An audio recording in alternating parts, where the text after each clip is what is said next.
লক্ষ্মীপুর পৌরসভার ৯ নং ওয়ার্ড যুব দলের এই কর্মী সভায় উপস্থিত জেলা নেতৃবৃন্দ, উপস্থিত জেলা নেতৃবৃন্দ, উপস্থিত পৌর নেতৃবৃন্দ, উপস্থিত আমাদের ওয়ার্ড বিএনপি ও আমার সামনে আছে যুব দলের নেতৃবৃন্দ। আসসালামু আলাইকুম।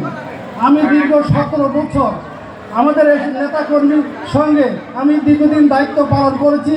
আমি অনেক অত্যাচার হয়েছি, অবিচার হয়েছি। আমি মার্ডার মামলার আসামি হয়েছি। আমি হাইকোর্ট থেকে মার্ডার মামলা আমি জামিন নিতে হয়েছে, নিম্নপুরে আমি জামিন নিতে হয়েছে। আমার ব্যবসা বাণিজ্য ধ্বংস হয়ে গেছে। আমি অসুস্থ, এই শরীরে আমার হাড়ে রিং আছে, আমি রিং করাইছি, আমি ইন্টারভেলিং করাইছি। তারপরেও আমি প্রতিটা প্রোগ্রাম আমার নেতার নির্দেশে আমি প্রতিটা প্রোগ্রাম সব সময় আমি চালিয়ে গেছি।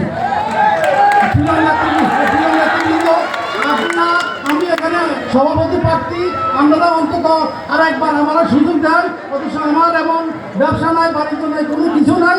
আমি আপনাদের কাছে আর একবার সভাপতি চাই, তারপরে আমি আমার বিএনপিতে চলে যাব।